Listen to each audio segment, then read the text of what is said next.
앞으로 우리 딸을 나처럼 챙겨야 하네.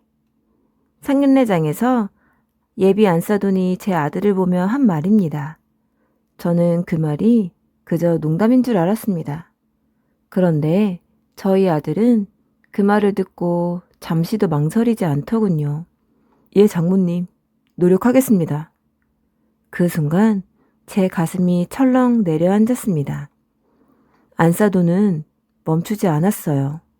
그런데 저희 아들은 그저 네, 네 하며 고개만 끄덕이고 있었습니다. 저는 그 모습을 보는 순간 알았습니다. 저 집은 사위를 보려는 게 아니었어요. 딸을 평생 떠받들 사람을 찾고 있었던 겁니다. 그래서 저는 난생 처음으로 아들 상견례를 박차고 나왔습니다. 그런데 그날 한정식집 문을 나서던 길에서 듣게 된 한마디가 모든 것을 뒤집어 놓았습니다. 저희 가족에게 어떤 일이 벌어졌는지 오늘의 사연 끝까지 함께 해주세요. 엄마, 나왔어. 현관에서 서는 목소리가 들렸습니다. 앞치마에 손을 닦으며 나가보니 아들 뒤에 처음 보는 아가씨가 서 있더군요. 키가 크고 얼굴이 환했습니다. 두 손을 가지런히 모으고 고개를 꾸벅 숙이는데 그 모습이 어찌나 단정하던지요. 어머님, 처음 뵙겠습니다. 이유리라고 합니다. 목소리도 조곤조곤했습니다. 저는 얼른 신발장 옆에 세워둔 새 슬리퍼를 내주었습니다. 아이고, 어서 와요. 오늘아 길 안 막혔어요? 네, 선우 씨가 운전을 잘해서 금방 왔어요. 웃는 얼굴이 참 사랑스러웠습니다. 사실 선우가 사흘 전에 전화로 엄마, 나 진지하게 만나는 사람이 있어 했을 때부터 가슴이 콩닥거렸지요. 그날로 시장에 나가 생선이며 소고기며 장을 한 보따리 봐 놓았습니다. 상을 차리는데 유리가 부엌으로 따라 들어왔습니다. 어머님, 뭐 도와드릴 거 없어요? 제가 괜찮다고 해도 수저 정도는 자기가 놓겠다며 조심조심 식탁으로 옮기더군요. 저는 슬그머니 선우를 쳐다봤습니다.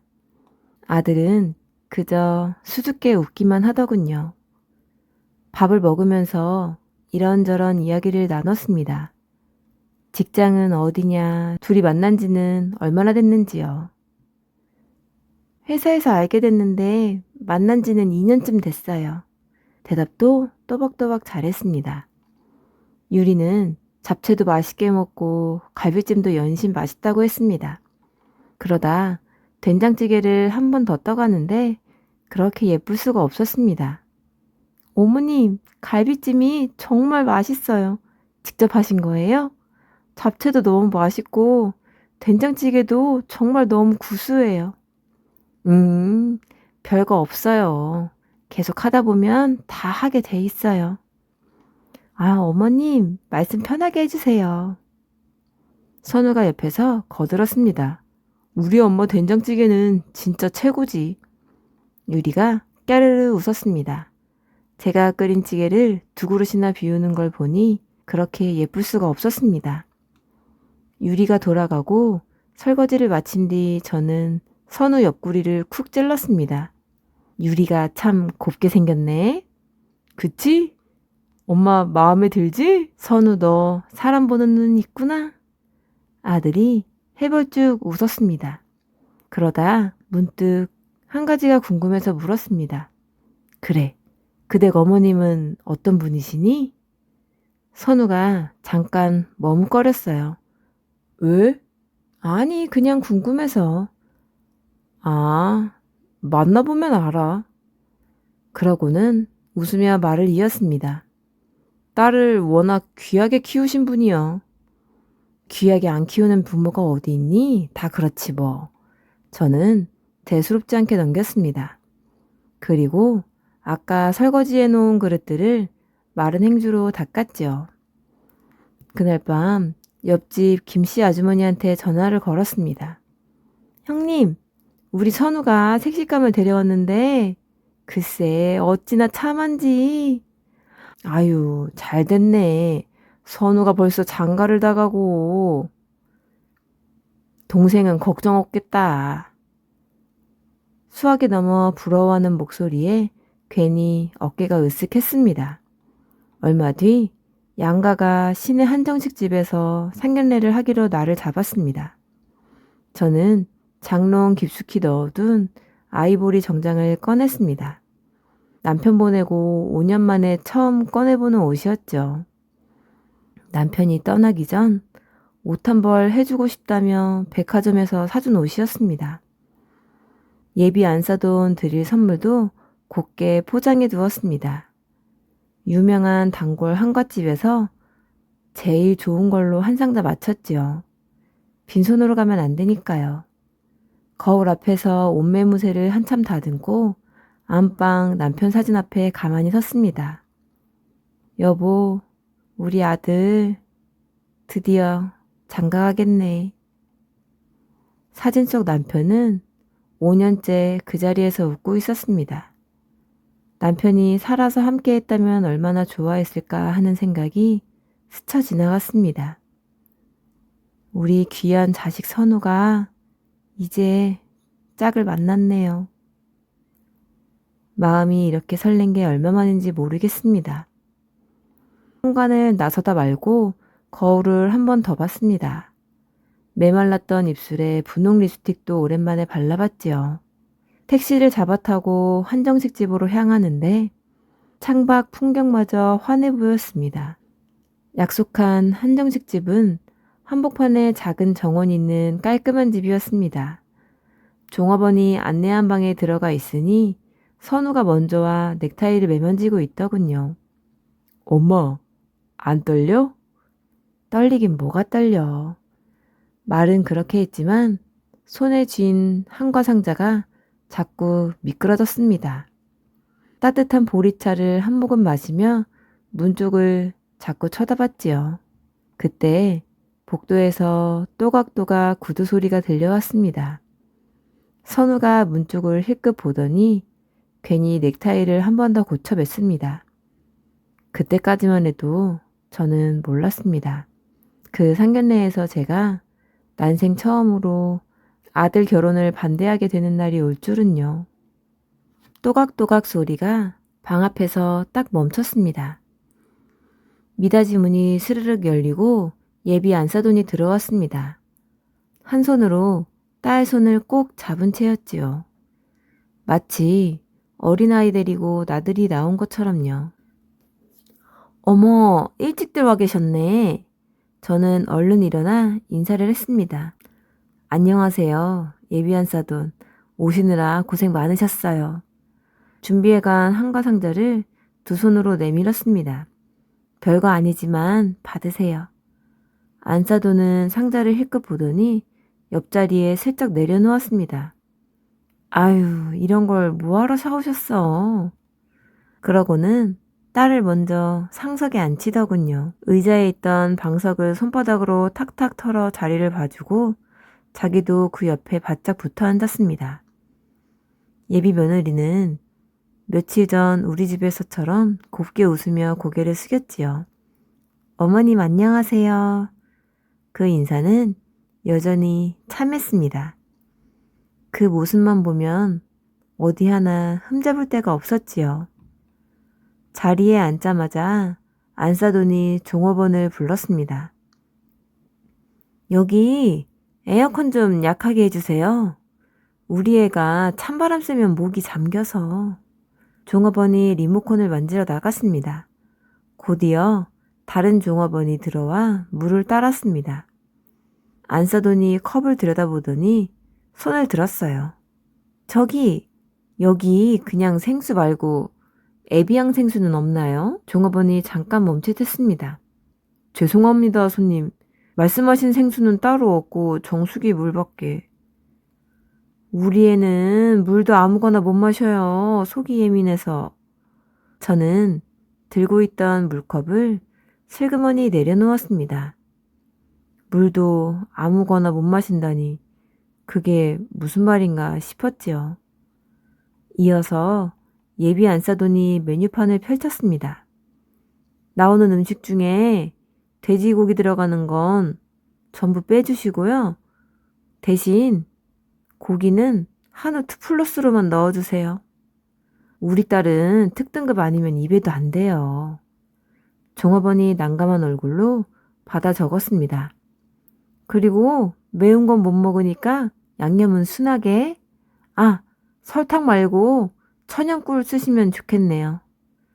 저는 멋쩍게 웃고 있는 선우를 슬쩍 봤습니다. 아들도 어쩔 줄 몰라 물컵만 만지작거리더군요. 주문을 마치자 안싸돈이 저를 똑바로 보며 물었습니다. 그래, 사돈, 신혼집은 어디로 보고 계세요? 아직 둘이 의논하는 중이에요. 전세는 좀 그렇고 우리 딸은 깨끗한 새 아파트라야 하는데. 선우가 차근차근 준비하고 있어요. 기다리게 하긴 좀 그렇잖아요? 선우는 회사에서 직급이 어떻게 되나? 연봉은 좀 되고? 질문이 하나씩 날아올 때마다 칼끝으로 콕콕 찌르는 것 같았습니다. 그런데도 예비 며느리는 옆에서 그저 잠자코 앉아만 있었지요. 말끝마다 우리 딸, 우리 애였습니다. 그 말이 한 번씩 나올 때마다 저는 속으로 가만히 선우를 떠올렸습니다. 저 사람한테도 딸이 귀하듯 저한테도 선우는 둘도 없는 귀한 자식인데요. 저는 입을 다물고 따뜻한 보리차를 한 모금 마셨습니다. 그때 안싸돈이 가방에서 물티슈를 꺼내더니 딸의 손을 한 손씩 펴서 닦아주기 시작했습니다. 손 닦자 우리 딸. 다 큰 처녀가 엄마 앞에 두 손을 얌전히 내밀더군요.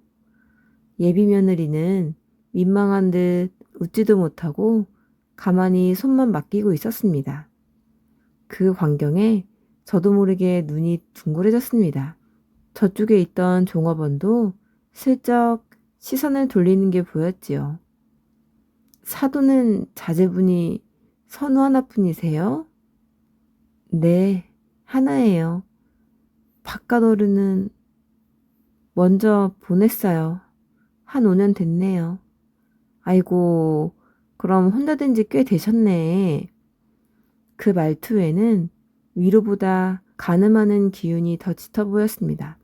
저 집 살림이 어느 정도인지 저울에 올려놓는 것 같았지요. 예비 며느리가 무슨 말을 하려는 듯 입을 달싹였습니다. 엄마, 넌 가만 있어. 어른들 말씀하시는데. 안싸돈이 딸 말을 딱 잘랐습니다. 유리는 도로 입을 다물고 고개를 숙였지요. 저는 그 모습을 가만히 지켜봤습니다. 유리는 우리 집에선 그렇게 야무지더니 제 엄마 앞에선 어찌 저리 작아지나 싶었습니다. 선우도 외아들이라 제가 애지중지 키웠어요. 아유, 사내애한테 뭐 그렇게까지 해요. 그 한마디에 가슴 한구석이 싸하게 식었습니다. 이윽고 음식이 한 상 차려져 나왔습니다. 그런데 안싸돈이 젓가락을 들더니 다 큰 딸 숟가락 위에 반찬을 하나씩 올려주기 시작했습니다. 나물 한 점, 생선살 한 점, 고기 한 점, 마치 입에 떠먹일 기세로요. 제 손이 들고 있던 젓가락채로 그대로 멈췄습니다. 설마 저걸 떠먹여 주려는 건가? 그건 아니겠지? 싶었습니다. 예비 안 싸던 젓가락이 멈추질 않았습니다. 나무를 올려주더니 이번엔 생선가시를 발라내기 시작했습니다. 젓가락으로 살을 곱게 떠서 딸 밥숟갈 위에 얹어주더군요. 우리 딸 가시 조심하고. 다 큰 처녀가 고개만 살짝 내밀더니 엄마가 올려준 생선살을 조용히 받아먹더군요. 저는 밥을 뜯어말고 그 모습을 멍하니 바라봤습니다. 예비 안싸도는 이어서 딸 물컵에 물까지 따라 주었습니다. 컵이 반쯤 비기도 전에 또 따르고 또 따르고요. 그러다 예비 며느리 입가에 양념이 살짝 묻은 걸 봤습니다. 저는 무심코 옆에 놓인 냅킨 한 장을 뽑아 건넸습니다. 아가, 입에 양념이 묻었네. 그 순간 안사돈이 제 손을 탁 막았습니다. 아이고, 그런 걸로 우리 딸 입 닦으면 안 돼요. 네? 이런 식당 냅킨은 뭐가 묻었을지 알고요. 안사돈은 가방을 열더니 새하얀 손수건을 꺼냈습니다. 이건 제가 삶아서 빨아서 다리미로 빳빳하게 다린 거예요. 그러고는 손수건으로 딸 입가를 직접 닦아주더군요. 예비 며느리는 아무렇지도 않은 얼굴이었습니다. 늘 있던 일이라는 듯이요. 저는 건네던 냅킨을 슬그머니 도로 내려놓았습니다. 손이 다 머쓱했지요. 이게 무슨 광경인가? 30이나 된 처녀를. 속으로 그 말이 맴돌았지만 저는 우선 꾹 삼켰습니다. 그때 안사돈이 고개를 돌려 선우를 똑바로 봤습니다. 선우 자네. 네, 정무님. 자네가 앞으로 우리 딸을 나처럼 챙겨야 하네. 예, 노력하겠습니다. 저는 그 대답에 가슴이 철렁 내려앉았습니다. 안사돈은 멈추지 않았어요. 우리 딸 아침에 잘 못 일어나는 거 알지? 시간 맞춰서 깨워주고. 아침에 우리 딸이 머리 감고 나면 머리 좀 말려주고. 밥은 늘 따뜻한 거 새로 해서 먹이고. 우리 딸은 설거지 같은 거 시키면 안 돼. 손이 거칠어지니까. 운전도 자네가 다 해야 돼. 우리 딸 운전대 잡으면 내가 불안해서. 말 한마디 한마디가 못을 박듯 이어졌습니다. 그리고 저는 끼어들지 않고 가만히 예비 안사돈을 봤습니다. 그리고 조심스레 한마디 물었지요. 사돈, 그럼 우리 선우는 언제 쉬나요? 안사돈이 저를 빤히 봤습니다. 쉬다뇨. 우리 딸 챙기는 게 사위의 도리죠. 저는 더 묻지 않았습니다. 옆에서 선우는 그저 네 하고 고개만 끄덕이고 있었어요. 그 모습이 사위가 아니라 일꾼처럼 보였습니다. 그때 안사돈이 선우의 손목을 슬쩍 보더니 한마디 했습니다. 선우 자네, 시계가 그게 뭔가? 우리 딸이랑 같이 다니려면 그런 건 좀 알아서 바꿔야지. 네, 알겠습니다.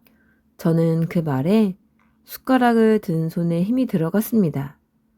남편 유품이라고 제가 선우 대학 갈 때 물려준 시계였거든요. 안사돈은 그것도 모르고 말을 이어갔습니다. 예단은 그래도 격은 맞춰야 하고요. 우리 딸이 친구들한테 빠지면 안 되니까. 한복은 우리가 아는 집에서 맞출 거예요. 비용은 알아서들 하시고. 우리 딸 평생 손에 물 안 묻히고 자랐는데 시댁이라고 일 시키면 그건 곤란해요. 사실 우리 딸 선보겠다는 집이 한둘이 아니었어요. 그래도 선우가 사람이 순해 보여서 내가 마음을 연 거지. 저는 보리찻잔을 두 손으로 감쌌습니다. 따뜻하던 찬물이 어느새 식어 있더군요. 예비 안사돈이 숟가락을 내려놓고 본격적으로 이야기를 꺼냈습니다. 그리고 신혼집은 우리 집 근처로 잡아야 해요. 우리 딸이 엄마랑 멀리 떨어지면 잠을 잘 못 자서. 요즘은 세상이 많이 바뀌었으니까 명절도 우리 집 먼저 들르고 애 낳으면 산후조리도 내가 다 봐줄 거니까 그렇게 알고요. 문득 선우 어릴 적이 떠올랐습니다. 그 작은 손잡고 여기까지 온 세월이요. 저 사람한테 딸이 귀하면 저한테 선우는 안 귀한가? 저한테도 선우는 남부럽지 않게 키운 아들인데요. 저는 조용히 한 번 더 물었습니다. 사돈, 우리 선우 의견은 한 번이라도 물어보셨어요? 순간 예비 안사돈 눈썹이 꿈틀했습니다. 사위가 무슨 의견이 있어요. 따라오면 되는 거지. 우리 딸만 행복하면 되는 거 아니겠어요? 한 가정을 이루려면 여자 행복이 제일 중요한 거예요. 그 말에 저는 입을 다물었습니다. 곁눈으로 보니 그 와중에도 예비 안사도는 딸 앞접시에 고기 한 점을 올려주고 있었습니다. 예비 며느리는 여전히 입만 벌릴 뿐이었지요. 그제야 알 것 같았습니다. 저 집은 사위를 보려는 게 아니었습니다. 딸을 평생 떠받들 사람을 찾고 있었습니다. 그리고 그 사람이 제 아들이 되어야 할 이유는 어디에도 없었습니다. 예비 며느리 앞접시에 후식 과일이 나오자 예비 안사돈이 또 포크를 들었습니다. 사과 한 조각을 콕 찍어 딸 입에 쏙 넣어주더군요. 우리 딸, 과일도 먹어야 돼. 저는 그 모습을 가만히 보다가 슬그머니 시선을 돌렸습니다. 선우는 그저 빈 물잔만 만지작거리고 있었지요. 선우 자네, 결혼하면 각서 하나 써야겠어. 예비 안사돈이 물컵을 내려놓으며 말했습니다. 각서요? 무슨 각서요? 우리 딸 평생 일 안 시키고 처가 행사에 빠지지 않고 잘 챙기겠다고. 그 정도는 약속해야지. 선우가 멋쩍게 웃으며 머리를 긁적였습니다. 아, 뭐 그런 것까지. 왜, 못하겠다는 거야? 저는 그 옆에서 식어버린 보리차만 들여다보고 있었습니다. 끼어들면 안 된다. 오늘은 좋은 날이다. 속으로 몇 번을 눌렀는지 모릅니다. 그런데 예비 안사돈이 마지막으로 한마디를 더 얹었습니다. 하긴 애비 없이 자란 애가 뭘 제대로 배웠겠어요. 그러니 우리 딸이 더 가르쳐가며 데리고 살아야지. 순간 식탁 위 공기가 멎었습니다. 애비 없이 자란 애라니.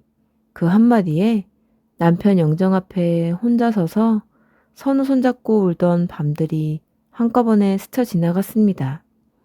저는 들고 있던 숟가락을 조용히 내려놓았습니다.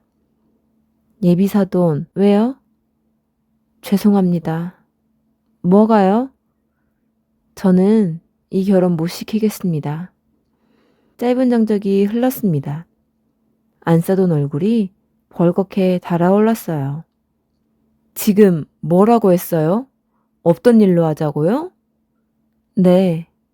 아니, 이 양반이 뭐 하나 내세울 것도 없는 아들, 우리 딸이 좋다니까 내가 큰맘 먹고 허락해준 거예요.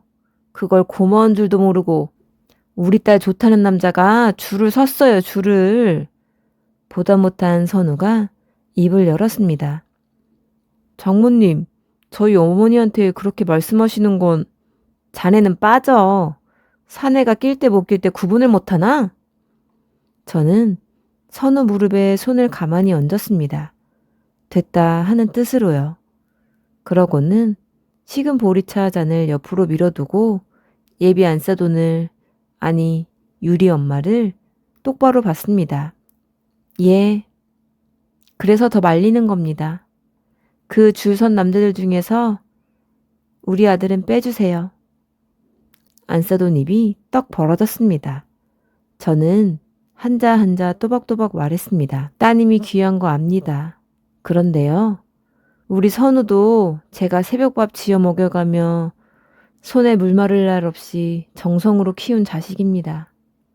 우리 아들도 저에겐 귀한 자식이에요. 방 안이 일순간 얼어붙었습니다. 선우가 놀란 눈으로 저를 봤어요. 엄마, 선우야, 일어나자. 저는 핸드백을 챙겨 천천히 자리에서 일어났습니다. 다리가 후들거렸지만 허리만은 곧게 폈지요. 그런데 그때 유리 얼굴이 이상했습니다. 울 것 같지도 화난 것 같지도 않은 표정, 묘한 얼굴이었습니다. 잠깐 저와 눈이 마주쳤어요. 우리 집에 왔을 때 봤던 그 야무지던 눈빛이 그 순간 잠깐 돌아온 것 같았지요. 유리가 입술을 작게 달싹였습니다. 또 저는 그 한마디를 분명히 들었습니다. 또라니, 그게 무슨 말일까요? 이런 일이 처음이 아니라는 걸까요? 물어볼 새도 없이 유리 엄마가 그 손을 탁 잡아 끌었습니다. 넌 가만히 있어. 어른들 얘기에 끼어들지 말고. 그러고는 자리를 박차고 일어났습니다. 기가 막혀서 정말. 두고 봐요. 이 결혼 깬 거 두고두고 후회하게 될 테니까. 저는 더 대꾸하지 않았습니다. 그리고 서둘러 나왔어요. 그러자 선우가 말없이 뒤따라 나왔습니다. 밖으로 나오니 그제야 다리에 힘이 풀렸어요. 선우가 제 팔을 가만히 붙잡아 주더군요. 엄마, 괜찮아? 괜찮아. 엄마, 잘했지? 말은 그렇게 했지만 아까 그 유리가 흘린 또라는 한마디가 자꾸 귓가에 맴돌았습니다. 그 묘한 표정도요. 한정식집 문을 밀고 몇 걸음 떼는데 등 뒤에서 누군가 저를 불렀습니다. 어머, 김 부장 댁 아니세요? 뒤를 돌아보니 낯익은 얼굴이 환하게 웃고 있었습니다. 돌아가신 남편이 오래 몸담았던 회사, 그 사장님 댁 사모님이었습니다. 아이고, 사모님, 이게 얼마만이에요? 김 부장 댁을 여기서 보네. 오랜만이에요. 더 고와졌네. 반갑게 손을 맞잡는데 그때 한정식집 문이 벌컥 열렸습니다. 유리 엄마가 씩씩거리며 따라 나왔습니다. 세상에, 상견례를 이따위로 하는 집이 어디 있어? 사람을 뭘로 보고. 사모님이 그 얼굴을 보는 순간 웃음기가 싹 가셨습니다. 그리고 잠시 정적이 흘렀습니다. 김 부장 댁 혹시 저 사람이랑 상견례 한 거야? 네, 그런데 그게 사모님이 유리 엄마를 위아래로 한번 훑더니 나직이 물었습니다. 또 애비양 생수 찾던가? 한우 2플러스에 다 큰 딸 입에 반찬 떠먹여주고 순간 유리 엄마 얼굴이 새빨갛게 달아올랐습니다. 저는 영문을 몰라 사모님을 봤습니다. 사모님, 그게 무슨... 사모님이 짧게 한숨을 쉬며 말했습니다. 몇 해 전에 우리 둘째랑 저 댁 딸이 선을 봤어요. 상견례까지 갔지. 그런데 그날 애비양 생수를 찾고 삶아서 다렸다는 손수건으로 다 큰 딸 이불 닦아주고 우리 아들한테 내 딸을 나처럼 챙겨야 한다고 하더라고. 사위 될 사람을 아주 머슴 부리듯 하니 우리도 더는 안 되겠더라고. 결국 그날로 엎어졌지. 사모님이 유리 엄마를 한 번 더 보더니 혀를 찼습니다. 저 집 그 뒤로도 몇 번 선을 봤다는 얘긴 들었어요. 그런데 번번이 오래 못 갔다더라고. 저는 그제야 아까 유리가 흘린 또라는 한마디가 무슨 뜻이었는지 알았습니다. 처음이 아니었던 거였어요. 유리가 흘렸던 또라는 말에도 다 이유가 있었던 겁니다. 순간 유리 표정이 굳었습니다. 그리고 천천히 제 엄마를 돌아보더군요. 눈에 눈물이 그렁그렁 차올랐습니다. 엄마가 늘 그랬잖아. 이렇게 해야 사람들이 무시 안 한다고. 좋은 집에 시집 가려면 귀하게 보여야 한다고. 목소리가 떨렸습니다. 그런데 이게 뭐야? 엄마 때문에 또 결혼 못하게 생겼잖아. 나 이번엔 정말 잘해보고 싶었단 말이야. 결국 울음이 터졌습니다. 유리 엄마는 아무 말도 하지 못했어요. 딸의 그런 원망은 난생 처음 듣는 듯 했지요. 나는 엄마가 나를 위해서 그러는 줄만 알았어. 그런데 엄마는 단 한 번도 내가 어떻게 살고 싶은지 물어본 적이 없잖아. 길 한복판에 선 채로 모녀가 그렇게 마주보고 있었습니다. 저는 더 지켜보고 있을 수가 없었습니다. 돌아서기 전 유리를 한 번 더 봤습니다. 며칠 전 우리 집에서 야무지게 밥 먹고 예쁘게 웃던 아이가 길 한복판에서 엄마 앞에 작게 무너져 있었지요. 미운 마음보다 안쓰러운 마음이 먼저 들었습니다. 선우 팔을 가만히 잡았습니다. 선우야, 가자 우리. 뒤에서 유리의 울음소리가 한참 따라왔습니다. 집에 돌아와 옷을 벗어 다시 장롱에 넣었어요. 선우는 식탁에 앉아 멍하니 있었습니다. 손목엔 제 아버지 시계가 그대로 채워져 있더군요. 끝내 바꾸지 않아도 돼요. 참 다행이다 싶었습니다. 저는 주방으로 가 냄비에 된장을 풀었습니다. 멸치 육수에 애호박을 썰고 보글보글 찌개를 끓였지요. 엄마, 나 결혼 못하겠어. 미안. 미안하긴 잘 생각했어. 된장찌개 한 그릇을 떠서 아들 앞에 놓았습니다. 천천히 먹어. 뜨거우니까. 선우가 한술 뜨더니 픽 웃더군요. 그때 전화가 울렸습니다. 옆집 김씨 아주머니였어요. 동생, 상견례는 잘했어? 며느리감이 그렇게 참하다며? 그게 없던 일로 하기로 했어요. 아이고, 왜? 그 좋은 자리를. 그렇게 됐어요. 다음에 천천히 얘기해요. 저는 길게 말하지 않고 수화기를 내려놓았습니다. 저는 남편 사진 앞으로 가 액자를 마른 행주로 한 번 더 닦았습니다. 여보, 우리 아들도 우리한텐 귀한 자식이라고 오늘 그 말 하고 왔어요. 사진 속 남편은 여전히 웃고 있었습니다. 어쩌면 그날 가장 많이 울고 힘들었던 사람은 결혼을 못하게 된 것보다 평생 엄마가 정해준 길만 걸어오느라 자기 삶을 한 번도 살아보지 못한 유리였는지도 모르겠습니다. 저는 우리 아들을 지켰다는 생각만 했습니다. 그런데 그날 알았습니다. 자식을 귀하게 키운다는 건 대신 살아주는 게 아니라는 걸요. 스스로 살아갈 힘을 믿어주는 거라는 걸요. 오늘의 사연이 마음 한켠에 남으셨다면 구독과 좋아요로 함께 해주세요. 사연의 주인공에게 전하고 싶은 말씀이 있다면 댓글로 함께 나눠주세요. 오늘도 함께 해주셔서 감사합니다. 사연 끌림이었습니다.